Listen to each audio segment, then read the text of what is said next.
안녕하십니까? 소쿨극장의 세상의 모든 사연 시간입니다. 오늘은 비슷한 팔자를 가진 두 모녀 이야기 두 번째 편을 들려드리겠습니다. 구독과 좋아요 그리고 알람 설정 부탁드립니다. 재미있고도 좋은 글로 보답하겠습니다. 찾을 수는 있으려나. 혼자 중얼거리고 있는데 기묘하게 의논할 게 있다면서 끝년이 건너왔다. 딸이 자리에 앉는데 생각지도 않았던 말이 진영댁 입에서 불쑥 튀어나왔다. 야야, 내 고향에 한번 같이 안 가볼래? 이게 무슨 말인가 하고 머리를 갸웃거리다가는 뒤늦게 진영댁의 말뜻을 알아차리고는 저러다가 방구들 내려앉을라 끝년은 말 그대로 펄쩍펄쩍 뛰었다. 참말입니까? 아이고 좋아라 가입시다. 가서 외할아버지, 외할머니 산소 벌초도 하고 구경도 하고 맛있는 것도 먹읍시다. 평소와는 다른 딸의 수다에 진영댁은 정신이 번쩍 들었다. 진영댁은 나중에 후회할 짓을 벌이는 게 아닐까 하는 생각이 문득 들었다. 그러다가 아니다, 한 번은 가야 한다 하고 마음을 다잡았다. 그러면 가자. 그런데 가게 때문에 시간이 나겠냐? 시간을 내야지요. 아니, 시간 납니다. 박서방도 좋아할 겁니다. 식당 문 걸어 닫고 같이 가자고 할지도 모릅니다. 아니다. 이번에는 우리 둘만 갔다 오자. 해맑게 웃으며 예 하다가는 아차 하고 끝년이 제 머리를 치며 뒤늦게 용건을 꺼냈다. 전부터 명심하고 있던 일입니다. 어머니, 앞니말인데요. 씹으시는 게 아무래도 불편해 보여서. 앞니? 아, 앞니빨. 괜찮다. 썩을 놈의 종자. 어디 이빨뿐이었던가. 진영댁은 갑자기 몸서리가 쳐졌다. 아닙니다. 어머니, 임플란트 하십시다. 임플란트? 돈이 많이 들 텐데. 앞니만 그런 게 아니다. 다른 이빨도 성한 데가 별로 없다. 그러면 그 이빨도 하십시다. 박서방이 먼저 하자고 했습니다. 박서방이 고맙구나. 그러나 저러나 내 아버지가 저승에서 뭐라고 할 텐데. 쓸데없는데 돈 쓴다고. 아닙니다. 아버지도 좋아하실 겁니다. 저 인간 말종이 좋아할 거라고. 진영댁은 화장대 위에 놓여있는 뼈단지를 째려봤다. 살아있을 때는 저런 원수가 없었는데 죽고 나니 가슴이 조금 아렸다. 화장장에서 진영댁이 보자기로 뼈단지를 주섬주섬 싸는 것을 보고 끝년이 물었다. 아버지, 봉안당에 안 모시고요? 아니다. 안방에 갖다 놓으련다. 곁에 두고 아침 저녁으로 보시려고요. 우리 아버지 좋아하시겠네. 아이고, 저 모질이. 저 입에 밥 들어가는 거 보면 참말로 용하다. 끝년이 안 보는 틈을 노려 단지 뚜껑을 열고는 가래를 돋우어 탁 하고 힘껏 뱉었다. 그런 다음 딸아이 못 듣게 작은 목소리로 쫑알거렸다. 큰 방에 모시다니 어림도 없는 소리. 내 놈 같은 개백정은 구더기밥이 되어야 마땅하다. 어디 적당한 뒷간 찾을 때까지 아침 저녁으로 내 가래침이나 처먹고 그 안에 처박혀 있거라. 미적거리며 딸아이 눈치를 살피다가 진영댁이 무거운 입을 열었다. 너는 내하고 너희 아버지가 밉지도 않으냐. 세상에 그리 구박했는데 학교도 초등학교만 시키고 중학교를 그렇게나 가고 싶어 했는데 그때는 아주 서러웠지. 대답 대신 진영댁을 쳐다보면서 배시시 웃더니 끝년은 천천히 입을 열었다. 아닙니다. 서러운 적 없었습니다. 친엄마는 술 안 취하는 날이 없었습니다. 데리고 오는 아저씨도 맨날 바뀌고 둘이 술 먹다가 치고받고 싸우고 엄마는 술만 취하면 나를 쫓아냈습니다. 나 때문에 신세 망쳤다면서 쫓겨나면 갈 데가 없어서 엄마 술 깰 때까지 한 데서 밤새웠습니다. 아무 곳에나 쓰러져 잠들었다가 한밤중에 깨면 춥고 배고프고 외롭고 무섭고 춥고 배고픈 것도 힘들었지만 외롭고 무서운 게 죽기보다 더 싫었습니다. 하늘과 땅 사이에 나 혼자밖에 없는 것 같고 나중에 같이 살 때 오빠들이 못되게 군 것도 사실입니다. 하지만 저는 기뻤습니다. 혼자가 아니라서요. 혼자 있는 것보다는 때리고 발로 차더라도 누가 옆에 있는 것이 좋았습니다. 엄마가 어떤 아저씨하고 도망갔는데 그걸 옆집 아저씨가 알고는 아이 혼자 있다고 파출소에 신고했습니다. 고아원에 안 가려고 도망가다가 소식 듣고 달려오는 아버지를 한 길에서 만났습니다. 진영댁은 회한에 가득 차서 딸의 이야기에 귀 기울였다. 저한테는 어머니하고 아버지가 부처님이고 하느님입니다. 두 분 아니었으면 저는 거지가 돼서 사방천지로 떠돌아다니다가 시궁창 같은 데 빠져서 굶어 죽었을 것인데 두 분이 저를 개천에서 건져 올려서 살려주셨지 않았습니까? 지금도 생각합니다. 거두어 주신 은덕을 어떻게 하면 갚을 수 있을까 하고 저는 지금까지도 어머니 집에서 처음 먹은 그 밥을 잊을 수가 없습니다. 친엄마한테도 버림받고 천하에 오갈 데가 없는 나 같은 천한 것에게 밥을 다 주시다니. 그때 결심했습니다. 이 은공을 잊어버리면 나는 사람이 아니라고. 채 말을 끝맺기도 전에 눈가에 맺혔던 눈물방울이 소리 없이 뚝뚝 떨어졌다. 거두어 주신 은덕이라는 말이 진영댁의 가슴을 칼로 저미는 듯했다. 건져 올리기는커녕 빠져 죽으라고 발길질만 했는데 갈고리 같은 손으로 진영댁은 딸의 두 손을 어루만졌다. 이 아이하고 둘이 있으면 세상이 어찌 봄날 벚꽃길을 걷는 것 같을까. 아들들에게는 늘 따뜻한 밥을 해먹였다. 시장에서 일숫돈을 내어서라도 무엇이 되었던지 사달라면 사주고 해달라면 해주었다. 평생을 그렇게 뼈골이 빠지게 뒤치다꺼리했지만 내 배 아파서 낳은 그 머리 검은 짐승들은 그것을 한 번도 은공이라고 여긴 적이 없을 것이다. 이 아이는 찬밥 한 덩이를 은공이라 하고 학교도 안 보내고 밤낮으로 부려먹으면서 짐승보다 못한 취급한 나를 부처님이자 하느님이라고 한다.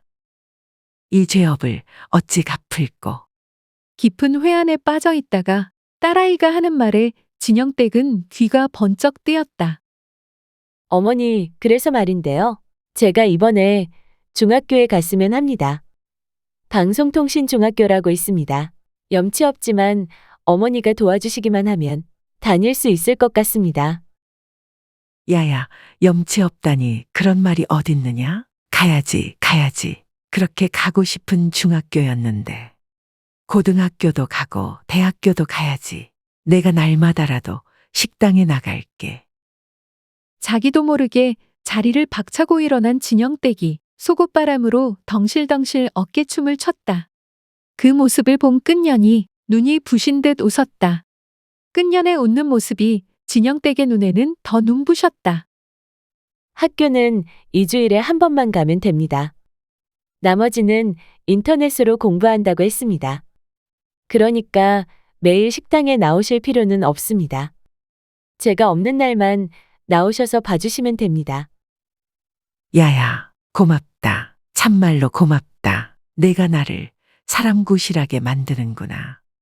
마음속으로 되뇌면서 진영댁은 버릇처럼 딸의 손을 두 손으로 잡고는 쓰다듬고 또 쓰다듬었다. 쓰다듬을 때마다 긴 세월 가슴속에 걸려 있으면서 철천지원수와 한 집안에 사는 것 같이 그녀를 숨막히게 만들던 우라덩어리가 따사로운 햇살 아래 봄눈처럼 사르르 녹는 것이 느껴졌다. 무겁고 답답했던 마음이 편안하고 가벼워지면서 하늘도 날 수 있을 것 같았다. 모녀는 여수에서 새벽 첫 배를 탔다. 2시간이 채 안 걸려서 연도 선착장에 도착했다. 끝년이 쪽지를 들고 앞장서더니 제주민박이라는 조그만 간판이 붙은 집으로 들어갔다. 제주민박이라. 신기하네. 일이 되려고 그러는가. 딸을 따라가면서 진영댁은 가만히 손가락을 꼽았다. 설 쉬러 고향 왔다가 부산으로 도망친 지 딱 50하고도 9년 만이다. 딸에게 물었다. 이 집주인이 제주 사람인 모양이지. 친정어머니가 옛날에 해녀였다고 했습니다. 예약할 때 이름이 유별나서 물어봤습니다. 그랬던가? 진영댁은 조금 참았다가 지나가는 말인 것처럼 딸에게 부탁했다. 주인 아주머니 좀 불러줄래? 예, 세수하다 말고 얼른 나간다. 손님, 무슨 불편한 일이라도. 열어놓은 방문 앞에 서서 주인 여자가 웃고 있다. 별건 아니고 물어볼 말이 조금 있어서 그럽니다. 사장님 고향이 원래 연도입니까? 예, 그런데요. 연도가 고향인데 어째서 제주민박이라고? 우리 어머니가 제주 사람입니다. 처녀 때 연도에 물질 왔다가 그냥 눌러 앉았지요. 진영댁의 마음이 급해졌다. 사장님 어머니는 지금 살아계십니까? 연도에는 사장님 같은 분이 몇 분이나 됩니까? 입안에 침이 바싹 마른다. 두서없는 질문에도 주인 아주머니는 친절하게 대답했다. 어머니는 5년 전에 돌아가셨습니다. 어머니 또래 되시는 분은 아직 두어 사람 살아계십니다. 전에는 제법 많았는데 모두 다 떠나버렸고 나처럼 어머니가 제주 사람인 경우는 전부 합쳐서 대여섯 명 됩니다. 진영댁은 자기도 모르게 두 손을 모았다. 사장님, 그분들 전부 모시고 제가 식사 한번 대접하면 어떻겠습니까? 자세한 사연은 그 자리에서 말씀드리겠습니다. 민박집 주인 아주머니는 알았다고 대답하더니 돌아갔다. 진영댁이 끙하고 일어나서는 하도 가지고 다녀 이제는 꾸깃꾸깃해진 봉투를 가방에서 끄집어냈다. 장례식장에서 슬쩍 했던 부조금이다. 그 돈을 가만히 쳐다보고 있다가 중얼거렸다. 영감, 당신 목숨값에서 개평된 돈으로 복전 농사 한번 지으려고 하는데 괜찮겠지요? 식사가 거지반 끝나기를 기다렸다가 진영댁이 자리에서 일어났다. 떨려서 침을 제대로 삼킬 수도 없었지만 혀로 마른 입안을 죽여가면서 용기를 내서 또박또박 말하려고 애썼다. 인사가 늦었습니다. 저는 김첩순이라고 합니다. 연도에서 태어났고 지금은 부산 영도 삽니다. 16에 고향을 떠났습니다만 딱 59년 만인 75이 되어서야 비로소 고향 땅을 밟았습니다. 제가 여러분을 모신 것은 다름이 아니라 저의 어머니도 제주 사람이기 때문입니다. 깜짝 놀란 끝년이 고개를 드는 모습이 진영댁 눈에 밟혔다. 제 어머니 이름은 박춘자입니다. 지금 살아계시면 90이 훨씬 넘으셨을 테니 아마 돌아가셨을 겁니다. 연도에는 물질하러 온 것으로 알고 있습니다. 저하고는 5살 때 헤어졌습니다. 그러고는 지금까지 만나 본 적이 없습니다. 딸 자식이 되어서 어머님께 따뜻한 진지 한 그릇 끓여드린 적 없는 것이 늘 한이 맺혀 있다가 이렇게 여러분을 모셨습니다. 다음 날 노인 한 분이 찾아왔다. 폭삭 늙어 자글자글한 주름이 얼굴에 가득한데 어딘지 모르게 낯이 익었다. 노인이 자기를 소개했다. 내가 첩순이로구나. 나는 큰오빠다.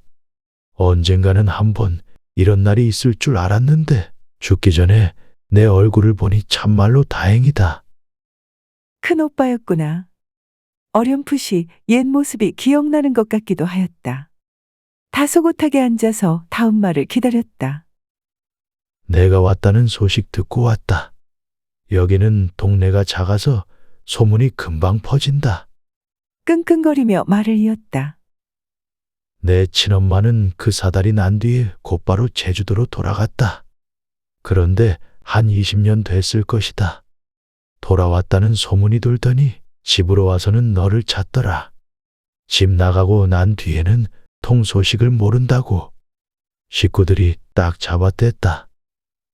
눈을 매섭게 뜨고 쳐다보더니 가악 하고 가래침을 마당 한가운데 뱉고는 그냥 가버렸다. 가슴이 뜨끔했다. 덕포 쪽에서 혼자 산다는 이야기는 나중에 들었다. 사람 놓아서 너를 찾는다는 말도 들리고 내가 찾아오기를 기다린다는 말도 얼핏 들은 것 같다. 힘든가 보다. 숨을 몰아쉬더니 말을 이었다. 7년 전이다. 죽었다는 소식 듣고 내가 나서서 장례 치렀다. 연도 해녀들이 다 문상 왔더라. 선산에 모셨다. 부모님 모신 묘소에서 조금 떨어진 곳에 내 엄마 산소를 모셨다. 동생들이 모두 반대했지만 내가 밀어붙였다. 그래야만 될 것 같았다. 미안하다. 내일 큰아들을 보낼 테니 산소에 같이 가봐라. 나는 이제 숨이 가빠서 높은 데는 못 올라간다. 제수를 장만한 다음 챙겨온 영감의 뼈단지 등속을 합쳐 보따리를 꾸렸다. 영감, 인제 할 일이 생긴 것 같네요. 놀랄까봐 나지막이 귀띔해 주었다. 장조카와 함께 선산에 올랐다. 부모님 무덤에서 밑으로 10여 미터 떨어진 곳에 비석도 상석도 없는 친어머니 무덤이 있었다. 고맙다고 치하에서 조카를 보내고는 한지를 깔고 제상을 차렸다. 두 손을 모으고 한참 동안 서 있다가 술을 부어 올린 다음 어머니 절 받으시오.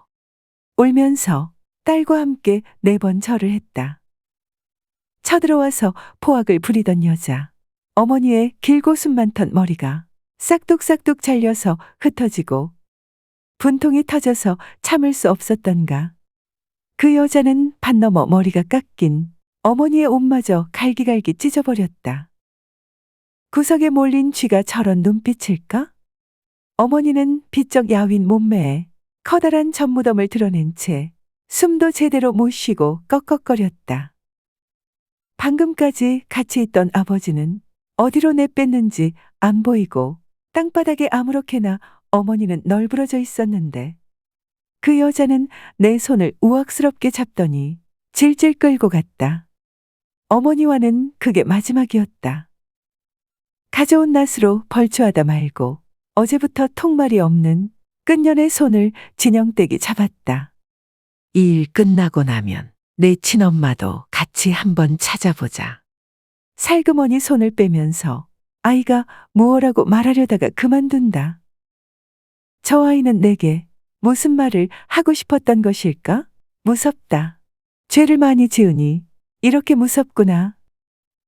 참깨가루 통을 꺼내서는 뼈단지에 적당하게 덜어 넣었다. 들기름을 조금씩 들어부어 가면서 반죽했다. 다 되자 손으로 파 크기의 환을 만들었다.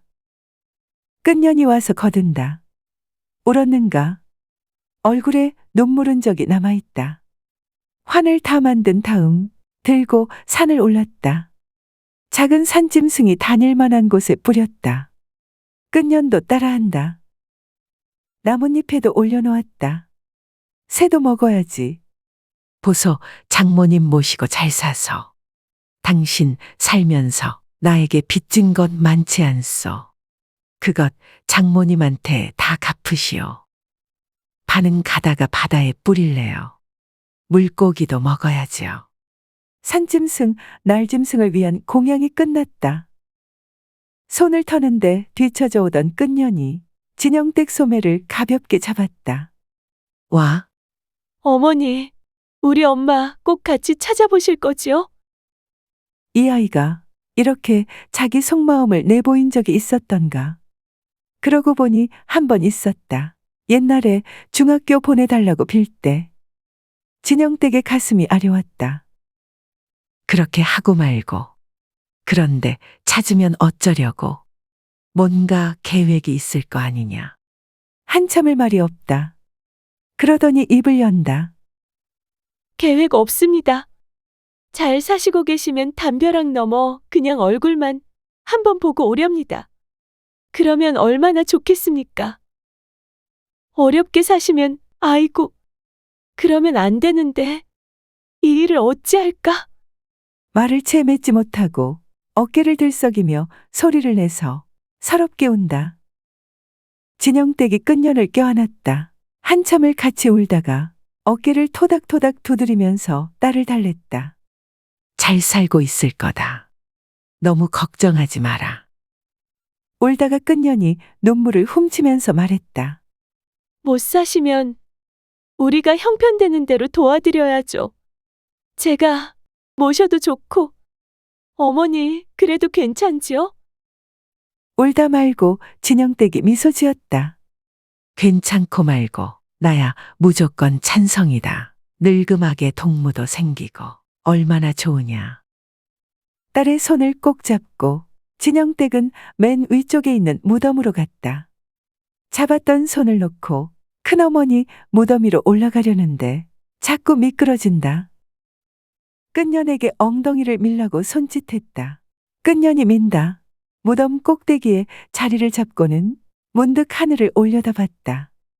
매 한 마리가 날개를 쭉 펴고 묘지 위 상공을 원을 그리면서 유유히 날고 있다. 어머니, 나를 보러 오셨나요? 눈물이 볼을 타고 소리 없이 흘렀다. 딸아이도 이랬겠구나. 한참을 올려다보고 있다가 손등으로 눈물을 닦고는 아래를 내려다보며 딸에게 말했다. 우리 내일 한 번 더 오자. 한 번 더 말입니까? 그래. 내일 다시 와서 너하고 내하고 우리 엄마 생전에 좋아하시던 목포의 눈물도 한 곡 불러드리고 엄마 무덤 옆에 누워서 정답게 낮잠도 2시간 자자. 아이고, 좋아라. 어머니, 그리합시다. 벌초도 하고 주변도 다듬고 내일은 아침 일찍부터 서둘러야겠다. 벌초는 아까 하지 않았습니까? 그것은 우리 엄마 무덤이고 아버지하고 큰어머니 그리고 할아버지, 할머니 무덤도 벌초해야겠다. 내일 와서 묵은 빚을 훌훌 털어버렸으면 싶다. 본전은 털더라도 오늘 그동안에 쌓인 이자는 좀 받고 싶구나. 그동안의 이자라니 그게 무슨 말씀입니까? 끝년의 눈이 동그래졌다. 너같이 착한 사람은 모른다. 나한테는 그런 게 있느니라. 무덤 꼭대기에 엉덩이를 홀랑 까고 앉아서 진영댁이 외쳤다. 큰어머니, 오줌 들어갑니다. 잘잘거리면서 오줌을 넣었다. 보고 있던 끝년이 킥 웃더니 옆에 있는 무덤으로 갔다. 풀을 잡고는 맨 위까지 올라간다. 그 모습을 지켜보고 있던 진영댁이 오줌 누다 말고 외쳤다. 한꺼번에 다 싸지 말고 좀 남겨라. 오줌 싸야 할 무덤이 저 위에도 2개나 더 있다. 예, 남길게요. 대답하면서 엉덩이를 홀랑 까더니 끝년이 크게 외쳤다. 외할아버지, 저도 오줌 들어갑니다. 끝년이 싸하고 오줌을 논다. 그 광경을 매 한 마리가 상공에서 보고 있었다. 진영댁이 소리 없이 물었다. 어머니, 한이 조금은 풀리셨나요? 들어주셔서 고맙습니다. 구독자 여러분들께서는 살면서 어떤 경험을 하셨나요? 혹시 비슷한 상황에 놓였다면 어떻게 하시겠습니까? 잊지 못할 경험이나 사연을 메일로 보내주시면 성심성의껏 이야기를 만들어 올리겠습니다. 감사합니다. 소우쿨 극장은 일주일에 3번, 매주 화요일, 목요일 그리고 토요일, 오전 11시 전후에 이야기 올리는 것을 원칙으로 하겠습니다. 반면에 쇼츠는 틈을 봐서 일주일에 3편 정도만 올리도록 노력하겠습니다. 고맙습니다. 다음에 만날 때까지 건강하시기를 기원합니다.